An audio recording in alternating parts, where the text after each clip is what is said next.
नित्यानंद श्री अद्वैत गदाधर श्री सदि गौर भक्तवृंद की जय जय श्री श्री राधा कृष्ण गोप गोपीनाथ श्याम कुमार की गोवर्धन की जय जय श्री श्री राम की भगवान की राम की राम की हनुमान की दास महाराज की जय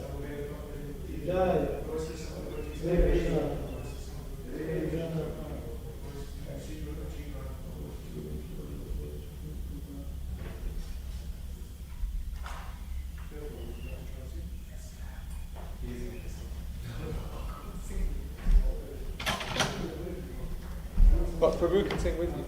Yeah. I think basically we get habits of doing it on our back and what.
How you doing, Pablo? You okay?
Back. I think when they set up the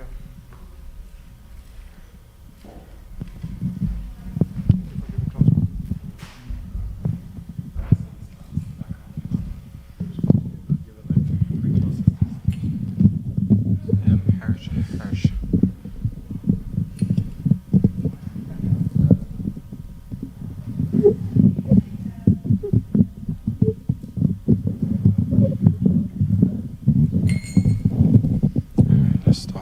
Hare Krishna. Jaya Radha Madhava Jaya Kunja Bihari.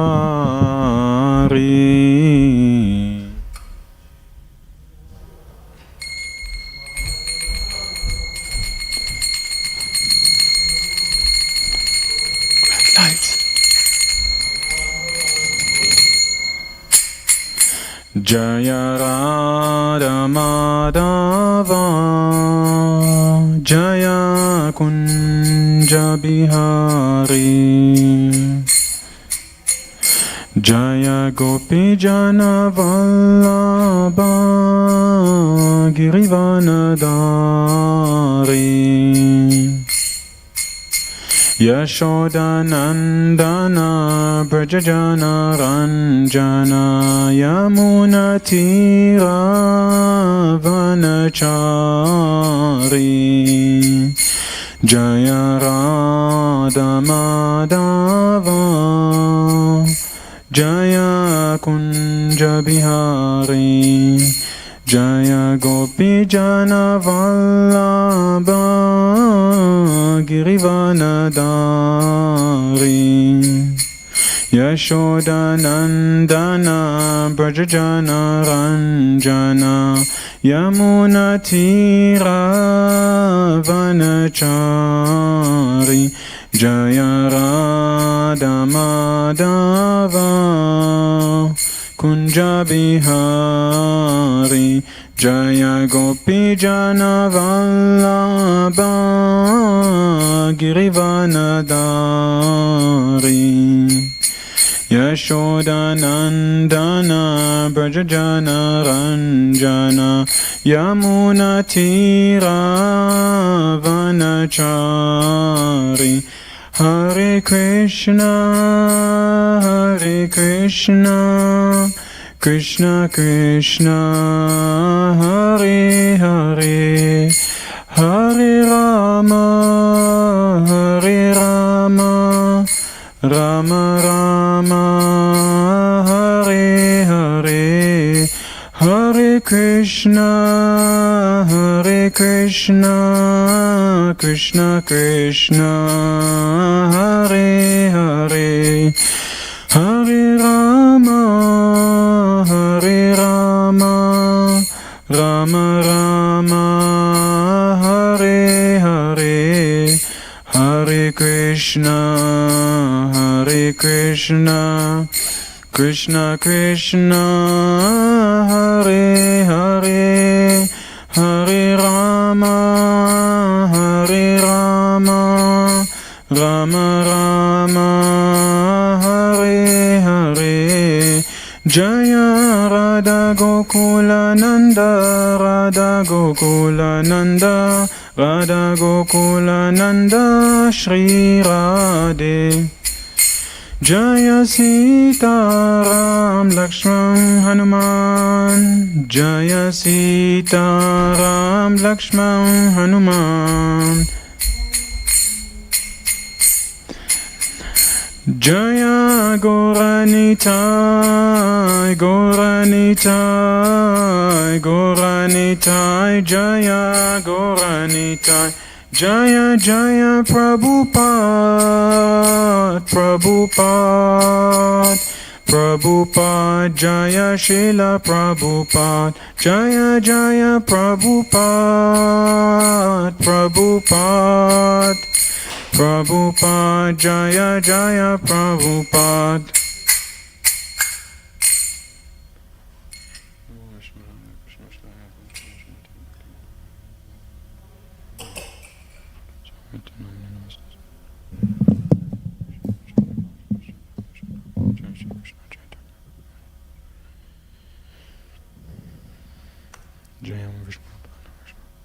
Hare Krishna, everyone. So, a warm welcome to everyone that is watching online. Thank you so much for taking the time in your day to tune in to this evening's Bhagavad Gita session. This is the greatest value, the greatest benefit actually. Investing your time in Shastra.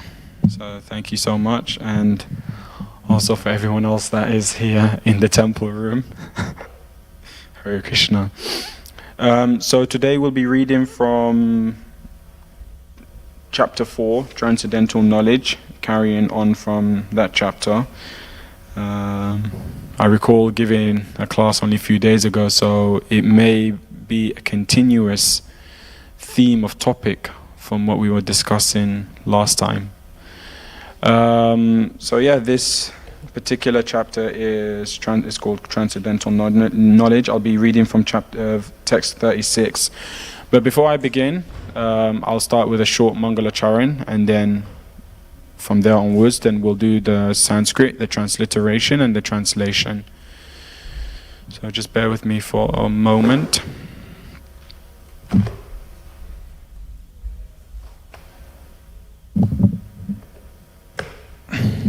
Okay. Om Ajnanatimandasya Gananjana Shalakaya Chakshurumilitam Yena Tasmei Shri Guruve Namaha. Nama Om Vishnu Padaya Krishna Prashtaya Bhutale Srimate Bhaktivedanta Swami Iti Namine. Namaste Saraswati Deve Gauravani Pracharine Nirvishesha Shunyavadi Paschachade Shatarine. Jai Shri Krishna Chaitanya Prabhu Nityananda Shri Advaita Gadada Shivasari Gaura Bhaktavinda. Hare Krishna, Hare Krishna, Krishna Krishna, Hare Hare, Hare Rama, Rama Rama, Hare Hare. Srila Prabhupada ki Jai. So once again, a warm welcome to everyone watching online and for everyone that is present in the temple room. First and foremost, I know I say this all the time, but genuinely I seek for the blessings of all the Vaishnavas that are watching this online and for everyone else that is in the temple. And I seek for forgiveness for any mistakes or anything wrong that I may say. And yeah, genuinely this is for my own purification, for my own learning, for my own growth. So hopefully not just you, but also me as I'm speaking, we can all learn something from this. I just simply feel like I'm repeating the words of Srila Prabhupada, and hopefully one day it becomes a realized wisdom even within my own mind, within my own consciousness. So once again, thank you so much for giving me this chance and this opportunity to be purified. So we'll start with the Sanskrit. and then we'll move on to the transliteration. Api chat achi pa pibyaha 36. Savabhyaha papakritamaha savam jnana plavineva rejanam santa ishvashi api chat asipa pebhyaha savabhyaha papakritamaha savam jnana palavneva rejanam santa ishvasi api chad ashipa pebhyaha savabhyaha papakritamaha savam jnana plavineva rejanam santa ishvashi.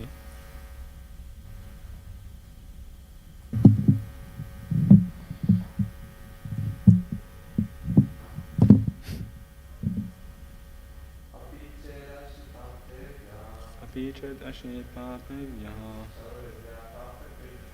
savabhyaha papakritamaha savam jnana plavineva rejanam santa ishvashi. Now transliteration by His Divine Grace A.C. Bhaktivedanta Swami Srila Prabhupada ki. Api, even. Chet, if. Asi, you are. Papebhyaha, of sinners. Savebhyaha, of all. Papakritamaha, the greatest sinner. Sarvam, all such sinful reaction. Jnana plavena, by the boat of transcendental knowledge. Eva, certainly. Vijayanam, the ocean of miseries. Santa Rishyasi, you will cross completely. Translation. Even if you are considered to be the most sinful of all sinners, when you are situated in the boat of transcendental knowledge, you will be able to cross over the ocean of miseries. Purport. Proper understanding of one's constitutional position in relationship to Krishna is so nice that it can at once lift one from the struggle for existence which goes on in the ocean of nescience. This material world is sometimes regarded as an ocean of nescience and sometimes as a blazing forest. In the ocean, however expert a swimmer one may be, the struggle for existence is very severe. If someone comes forward and lifts the struggling swimmer from the ocean, he is the greatest savior. Perfect knowledge received from the Supreme Personality of Godhead is the path of liberation. The boat of Krishna consciousness is very simple, but at the same time, the most sublime. So once again, the translation. Even if you are considered to be the most sinful of all sinners, when you are situated in the boat of transcendental knowledge, you will be able to cross over the ocean of miseries. So as I was preparing for this class, I was actually thinking, okay, what is the best way to begin? What should the theme of today's session or today's discussion be all about? And what kind of immediately came to mind was about the importance of spiritual master and how actually a spiritual master is more or less an ocean of mercy, and an ocean of mercy that can save us all and help us to sail back home, back to Godhead, to sail back to Krishna. And the reason why this particular topic came to mind is because, as many of us know, at least those are aware, that tomorrow in the English calendar it will be Srila Bhakti Swami Maharaj's disappearance day. So first year of disappearance day. And I just kind of thought when he wrote a book called An Ocean of Mercy, And that's what a guru is. A guru is an ocean of mercy. A guru is here that even when we think we're enjoying, we're having fun, and we're having such a good time, he sees the suffering. And because he sees the suffering, he feels inspired to help us to reconnect and establish our relation and our connection with the Supreme Lord, because all pleasure in this world, in this material world, is temporary. And we see that sometimes when we observe the world, those that are about to leave their body, those that are close to leaving their body, we see that all those times that they've enjoyed meant absolutely nothing when it comes to the end of their journey. That is the most difficult and painful experience to go through, to leave one's body and for the next destination. So this is practically what a spiritual master is, one who cares about us. So Prabhupada said that, the material world, this conditioned life, and that actually our sinful life means ignorance. Many of us in this world, we're living in ignorance. And it's not so much the action, it's actually ignorance in action that is sinful. For instance, the example that Srila Prabhupada used is that someone, like a little child, or someone may see a fire, and he may be attracted to that fire, and he may even think, okay, that is such an attractive fire, let me just put my hand there. But the reason why this individual is doing that is because of ignorance. This individual doesn't understand that actually if I bring my finger close to a fire, then I'll burn myself. So this is the reality, that I am sinful, and I am sinful simply means that it's because of my ignorance that I am sinful. Sinful life means that life of ignorance. And that's why in verse 34, Krishna says, just try to learn the truth, don't remain ignorant. Just try to learn the truth by approaching the spiritual master. So this is the reality. The reality is we have Shastra, we have Sadhu, and we have Guru, all present to us, all accessible to us if we desire so. But the reality is that, and we have a choice. We have a choice to either remain ignorant or to be in transcendental knowledge, and that transcendental knowledge being able to help us and save us from this material ocean of suffering, this blazing fire of forest. So we have that choice, but many times we choose not to make that choice. And it's so important to take it into consideration. The reason why is because so we choose. And I really like this one quote that says that, mind your thoughts, because your thoughts becomes your feeling, and then your feeling becomes your word, and then your word becomes your habit, and then your habit becomes your action, and then your action becomes your fate. So it really starts from cultivating that desire that I want to be out of this material world, this desire that I'm seeking for the shelter and for the guidance of a spiritual teacher, a spiritual master, someone that can help me to go back home, back to Godhead. But for many of us, we think that there is still an opportunity to enjoy in this world. There is an opportunity to remain in this world and to try and exploit material nature. But as a result, we see that material nature fights back. And ultimately, we know who walks out victorious from such a struggle. So therefore, sinful life in one sense means that it's our fault.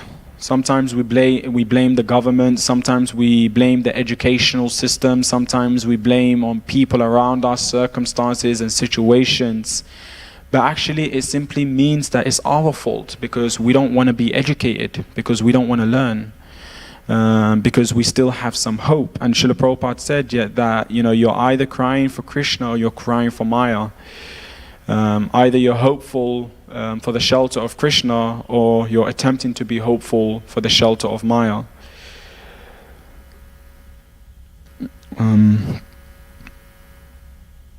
And so therefore, with transcendental knowledge, what it is that we can actually, by the mercy of the spiritual master and by the mercy of Srila Prabhupada and of course Krishna, is that with their support, with their guidance, we can carve our way back to Krishna.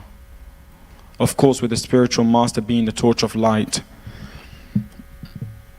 So one thing that we need to establish here before I move on forward, because really today I want to speak about the topic of spiritual master, is that actually, sometimes we may blame Krishna for the reason why we're suffering in this world, why we are in this ocean of material suffering, this blazing fire, but actually it's our responsibility. And the beauty of taking responsibility in Krishna consciousness is then we get the opportunity to change our situations and circumstances. But when we just obliviously just point fingers at why we're not where we want to be in our spiritual life, why we are not developing and cultivating those qualities of compassion, of knowledge, of wisdom, of love, of connection, when we just pointlessly point fingers at situations and circumstances, then what we're saying is that we can't change. We can't change from our situations, we can't change from our circumstances, that this is just the way it is and I'll just have to get along with this, I'll have to deal with this. But that's not necessarily the case. Krishna has given us free will, Krishna has given us options, Krishna has presented himself in everything and everywhere. But the thing is that are we actually making the endeavor to see him? At least to try and see that his hand is in our life, that actually, through Srimad Bhagavatam, through Bhagavad Gita, his guidance always remains, and through the spiritual master who can ultimately help us to connect with him. So are these the things that we want to invest our time and energy, or do we want to instead waste our time and energy trying to look for reasons why we can't change, or actually, to be frankly honest, why we don't want to change? It's so important that actually, we acknowledge how we're feeling, we acknowledge our situation, we acknowledge that maybe I don't want Krishna at this current moment. Maybe I still have faith in the material world. Maybe I still have hope that somehow science will triumph and I'll be able to live longer and I'll be able to enjoy more and I'll be able to do the things I want to do. Because when we can acknowledge how we feel, when we can acknowledge this, that, I'm choosing not to come to Krishna because I feel like there's something more in this world, then what it is that we actually see how completely nonsense what we're thinking is. And because we can see how nonsense it is, it will inspire us in some degree. It will inspire us and it will encourage us that we need to develop a shift of mentality. We need to develop a shift of focus. And we need to try and center our life around Krishna and not just in self-centeredness. And so therefore knowledge is important. Knowledge is important because knowledge can help us to understand that, hey, yes, I am a part and parcel of Krishna, and that my constitutional position is to please the spiritual master and to please the Lord. And why would I not want to go to Krishna? Why would I still want to remain in this world? It sounds actually, when you use intelligence, when you use knowledge, you realize that my thought pattern, my thinking about the reason I'm here, like why I'm choosing to continue in suffering, is actually quite atrocious when you look at it from an outside. But sometimes it's difficult when you're in the picture to see how much you're really suffering. Sometimes we confuse suffering for happiness just because of that temporary enjoyment. So yeah, by understanding that we are parts and parcel of Krishna, it should encourage us that we want to return to Krishna, we want to cross the ocean of misery. So with that being established, I don't know how much I'll be able to cover in terms of this topic, but I think it's just really important. I think it's important that sometimes we come into spiritual life and we think because we've had some experiences with the scriptures, we've had some experiences in other religions and other spiritual practice that, maybe I stand a chance. Maybe I'm different from all the other devotees. Maybe I'm very different from the movement, and maybe, I can make it back home, back to Godhead by myself. Maybe I don't need spiritual master. Scripture should be more than enough. But one thing that we must establish is that without a spiritual master, our spiritual life hasn't begun. Without a spiritual master, then what it is that we're just wandering around, and the possibility of falling back to the ocean of material suffering is very high. So we want to reduce that risk. And how do we do that? By binding ourselves to the vows that we make to a spiritual master. Now the next question is then, who is a spiritual master? Who is a guru? And we can clearly see that in today's modern day in society, in the world, there's many people that claim to be a guru. Many people get cheated. And as one of my mentors says, the reason why many people get cheated is because they want to be cheated. People want the cheap way. People want the easy way. People want someone that will tell them what they want to hear. But very hardly a few people want to hear what needs to be said. And this is the beauty of a spiritual master. A spiritual master is not there to confirm with you your fantasy, but rather is there to give you the reality. But not the reality in the sense that then you turn hopeless, but actually you turn hopeful. That even if we're failing in this material world, there's still a hope. Because we're actually connected and we're linked to the Parampara. We're linked to Srila Prabhupada. We're linked to such an illustrious Parampara, which has come directly from Krishna himself. So when a spiritual master gives us the reality, it's not to break our spirit, rather to build true spirit. And with that true spirit, we try and really deepen our sadhana. We try and really deepen ourselves in swimming in the nectar of chanting, of reading, of connecting ourselves to who we really are. So a true guru, a true spiritual master is one who says that Krishna is our friend. Krishna is the Supreme Personality of Godhead. They have no motive, they have no agenda. It's not that they want to be worshipped, it's not that they want to be paid. They are actually completely surrendered to the mercy of the Lord. They travel around to preach the glories of the holy names without any attachment or any hankering for the outcome. So this is a spiritual master. He does not say that I'm God and please worship me. And this is what you call a bona fide guru. And the bona fide guru, this is just one thing, but they have quite a few more qualifications other than that. And in the Bhagavad Gita, chapter 13, verse 35, Krishna says, a faithful person should be at first have some good association to hear of God, and thus gradually, actually this is not Krishna saying, this is a purport. A faithful person should at first have some good association to hear of God, and thus gradually become enlightened. If one accepts a spiritual master, one can learn to distinguish between matter and spirit, and that becomes the stepping stone for further spiritual realization. A spiritual master by various instructions teaches his student to get free from the material concept of life. For instance, in Bhagavad Gita, we find Krishna instructing Arjuna to free him from materialistic consideration. And as I've mentioned, there's many spiritual masters nowadays that claim to be a spiritual master. But one of the things that really stands out for me is that when you actually submit yourself to a spiritual master, when you question, when you ask questions to a spiritual master, when you please a spiritual master, especially the inquiry part, when you ask them questions, they don't tell you what you want to hear. And I think, and many people, this is what they're looking for. They're looking for to be cheated. They're looking for their paradigm, their reality of the material world to be agreed with. That, hey, yeah, you can enjoy and still go back to Godhead. That you can have fun. That, yeah, it's okay. Continue with your sinful ways. You know, all of your karmas will be taken away from you. They want that comfort. They want that security. But material world means every step is a danger. And real compassion doesn't mean telling people what they want to hear. Real love doesn't mean that, you know, let me just tender you with lies. It means let me give you the truth. And the truth can be bittersweet, but sometimes the truth is a medicine that's much needed in order for us to be able to see the world for what it is, to see our relationship with people around for what it is.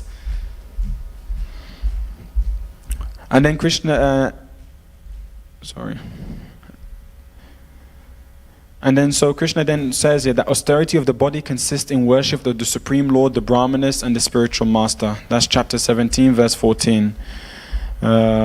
So, like we've established so far, there is such a thing as a bona fide guru. It's not that all hope is lost. It's not that the world is just full of cheaters. There's also people that are sincere and they want to give spiritual science. And that's the most important thing, that, you know, many gurus, they'll give you all these kind of mundane, materialistic, karmic kind of science, you know, how to improve your health, how to do this, how to achieve that. But what a bona fide guru presents is much more priceless. It's nectar. It is the ultimate gift of life. What they're here to establish and what they're here to give and what they're here to pass on forward is spiritual science. So much of our life we spend trying to take care of this body, our mental well-being. But a true friend, a real friend that genuinely cares about you, is one that also cares about your spiritual well-being. And so in that sense, a spiritual master can also be considered as a well-wisher. Someone that genuinely, not so much just cares about your mental well-being or physical well-being, but also your spiritual well-being, which is the essence of everything. I always say that depression is simply, I'm not talking about from a clinical point of view, but rather from a different, not clinical. So, there are people that are going through depression, but in another sense that, sometimes what it can also be is just a deep suppression of ourself. And so a spiritual master is there to help us to introduce ourselves to ourselves, that actually we're parts and parcel of Krishna, that we have a relationship with Krishna, that we're not just, that we have a purpose, and that purpose is to serve Sri Krishna. And then the ultimate goal is to get out of this world. And this is actually, if you look around in the workplace, you look around in school, you look around in college, you look around many people, nowadays it seems to be a popular thing to find my dharma, to find what my purpose is. People go through very extreme level to try and find out what that is. But here, the spiritual master, out of their causeless mercy, they're presenting to us what that solution is. And it's not drugs, it's not sex, it's not gambling, it's not intoxication, but everything is in the Shastra.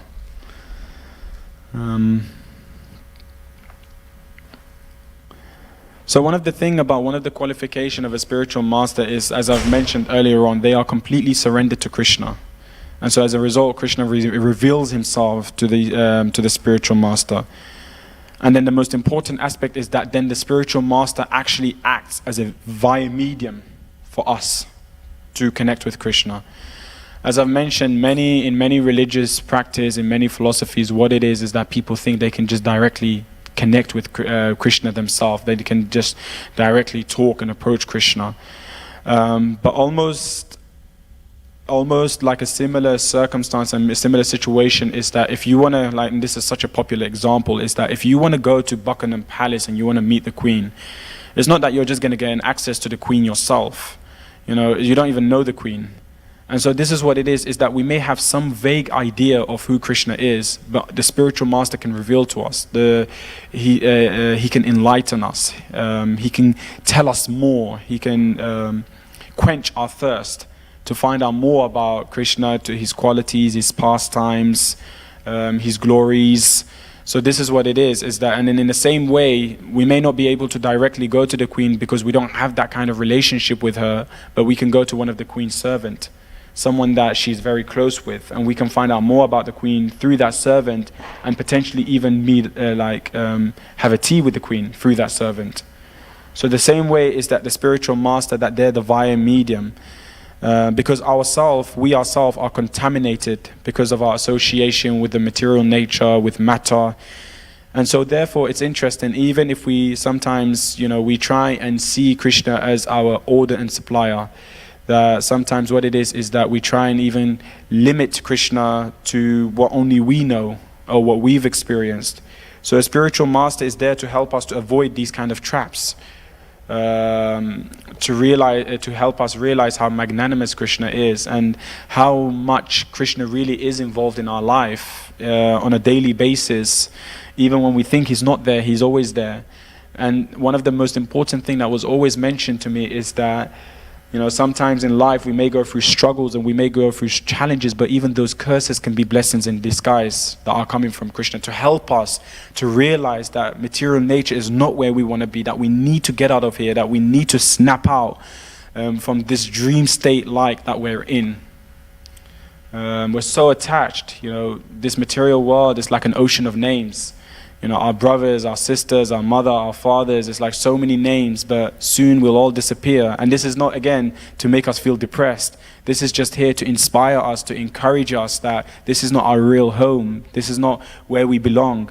And Prabhupada mentioned how there's this ISKCON in the spiritual world, so we should work and live and act in a way that we can attract the attention of Krishna, that one day we can return. And so this is important, that Krishna has revealed himself to the spiritual master, and through the spiritual master's causeless mercy, he can also help us to be able to see Krishna in our life.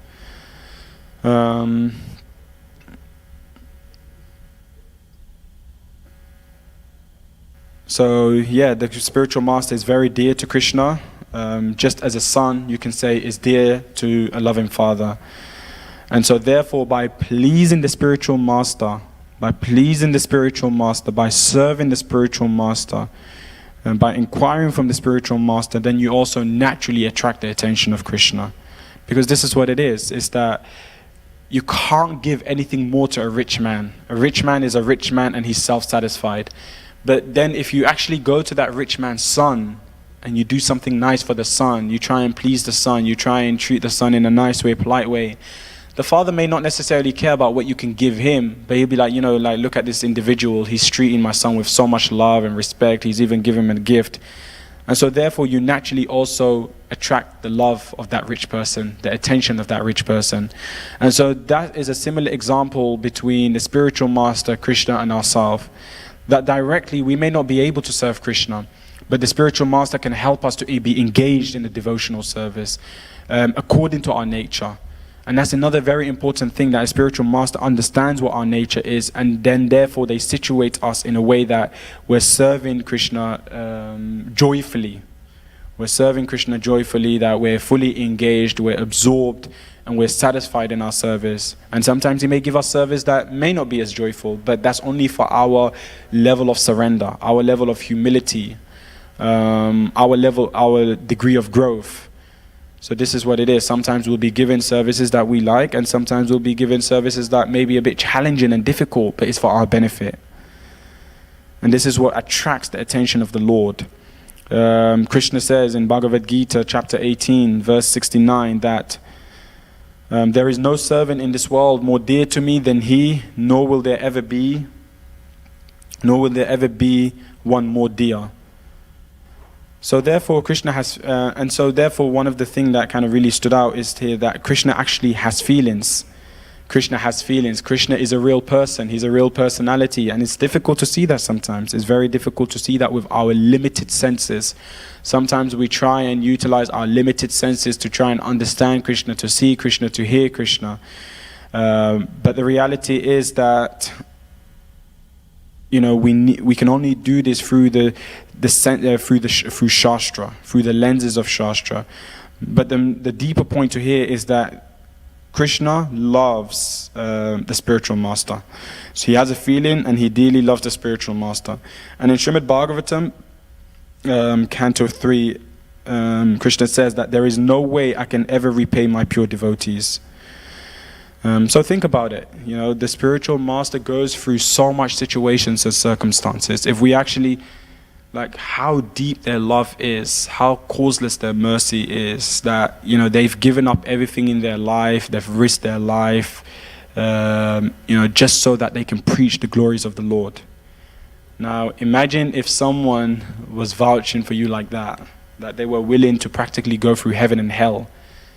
How would you feel?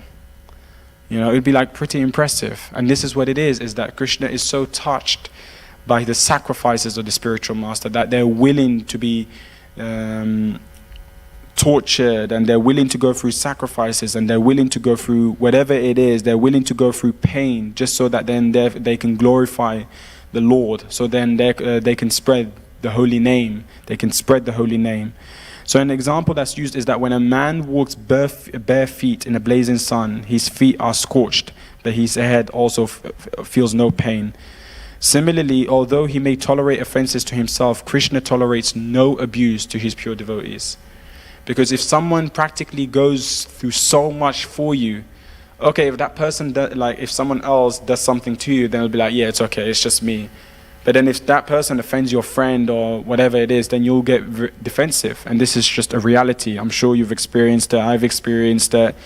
That, a stick and stones may break my bones, but word never hurt me. But then when that word is directed towards someone that I ideally care about and I love about, then you'd best believe that there'll be trouble. And this is the mentality that whatever you do to Krishna, Krishna can be forgiven. But when you actually try and verbally or physically abuse his devotees, that's when he steps in. And we've seen many, many pastimes like that.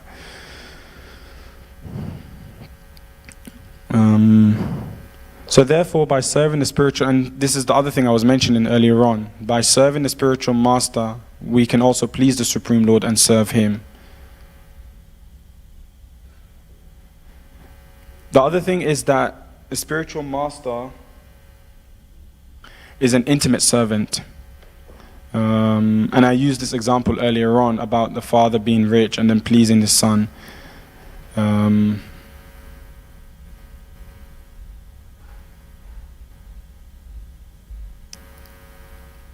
So one last thing I'm just going to end is that, so the spiritual master is an intimate servant. And actually when we look at it, so just bear with me. So in this world we'll find, I really like this method of many devotees mention it, how in this world there's things that we know, then there's things that we know that we don't know, and then there's things that we don't know that we don't know. And so what spiritual master, because they're such an intimate servant of the Lord, what it is that they can help reveal to us. They can reveal to us what it is that we need to learn, what it is that we need to discover, and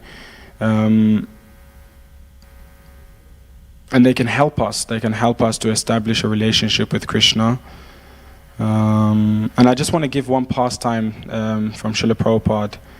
Srila Prabhupada once said, if a father calls his son, come here, and there is no love, the son will either refuse to come or he will come reluctantly, thinking secretly, how can I get back at my father? But if I say, Satsvarup, come here, you will come immediately out of excess of love. Is that not right? And then Satsvarup, one of Srila Prabhupada's students, immediately nodded his head, yes. Thus, the service rendered by the student to the bona fide spiritual master is performed out of love. Anyone who sees His Divine Grace Srila Prabhupada with his disciples is seeing the perfection of family life. So I'm just going to end it with there because of time is running out. But yeah, it's very important. And it may not be an immediate thing in our life to have a spiritual master, but it should be, the aspiration should be there in the back of our head, and we should try and spark that flame and cultivate that flame. And when the time is right, as long as we're sincere, as long as we're genuine, and as long as we want to grow in spiritual life, and we want to serve Srila Prabhupada nicely, and we want to serve Guru and Gauranga, what it is that over time, they will reveal themselves to us. And we will know because they will strike our heart in a way that nobody else can strike our heart. So it's important. We should never, this is what Maya does. Maya slowly takes us away from the association of devotee. Maya slowly makes us believe that we have the answers to the material problems in this world. But when you think about it, there's more experts, but less solutions. More problems, more catastrophes, more crisis, and nobody knows the solution.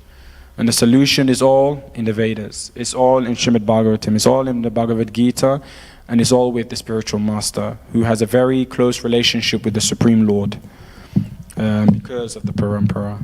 With that being said, thank you so much. Hare Krishna, if there's any question. Very well. Thank you very much, Prabhu. That was a very, very good class. I really like this point you're making at the start, how we have to sort of take responsibility for the bad things that have happened in our lives if we're to grow. My question is, when we're interacting with other people, and it's sometimes easier to see in other people how the bad things are happening in their lives or their fault, and sometimes it's not so hard to see that when someone's suffering. How do we approach them? They question us, why are they suffering? And we know the answer is, well, maybe it's it's your own fault. But you can't approach someone like that. So how do we actually interact with them? The most important thing in spiritual life is that we should be developing genuine compassion.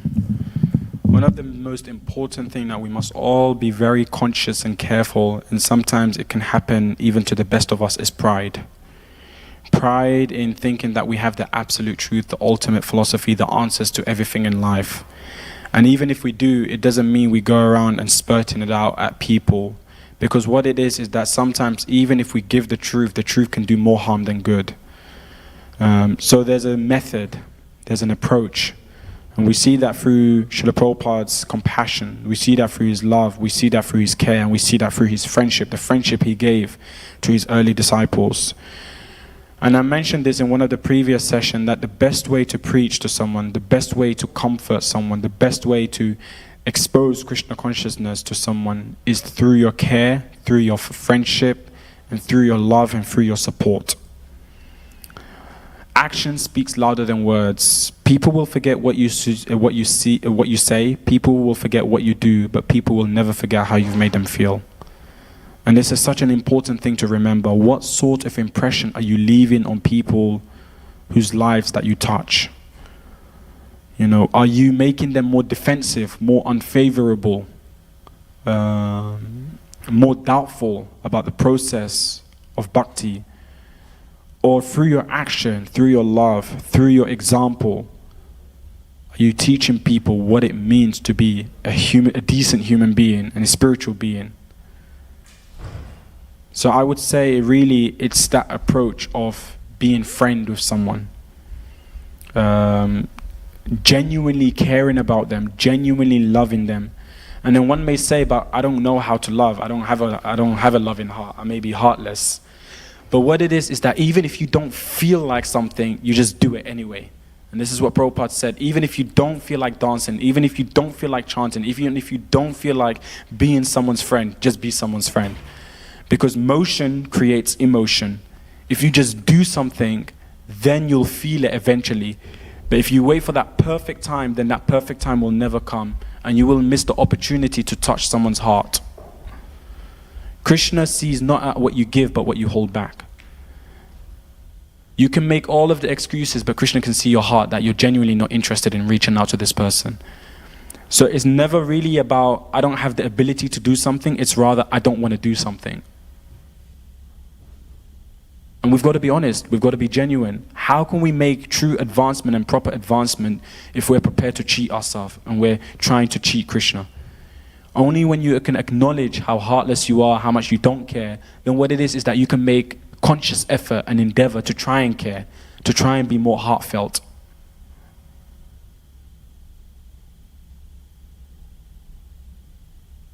Did I answer your question? Yeah, I really needed to hear that. Thank you, Baba. Any other question? All right, so I encourage us all to become more heartfelt in devotional life. Let's not make it dry and ritualistic. And I'm preaching this to myself. So maybe all of you are heartfelt, but at least me, I can try and be more heartfelt. Because sometimes I do feel like I have a heartless heart. But yeah, thank you so much for your tolerance. Thank you so much thank you so much for tuning into this session. And yeah, I hope you took something out from it. And then until tomorrow's Bhagavad Gita session. Srila Prabhupada ki, Shri Bhagavad Gita ki jai. Hare Krishna.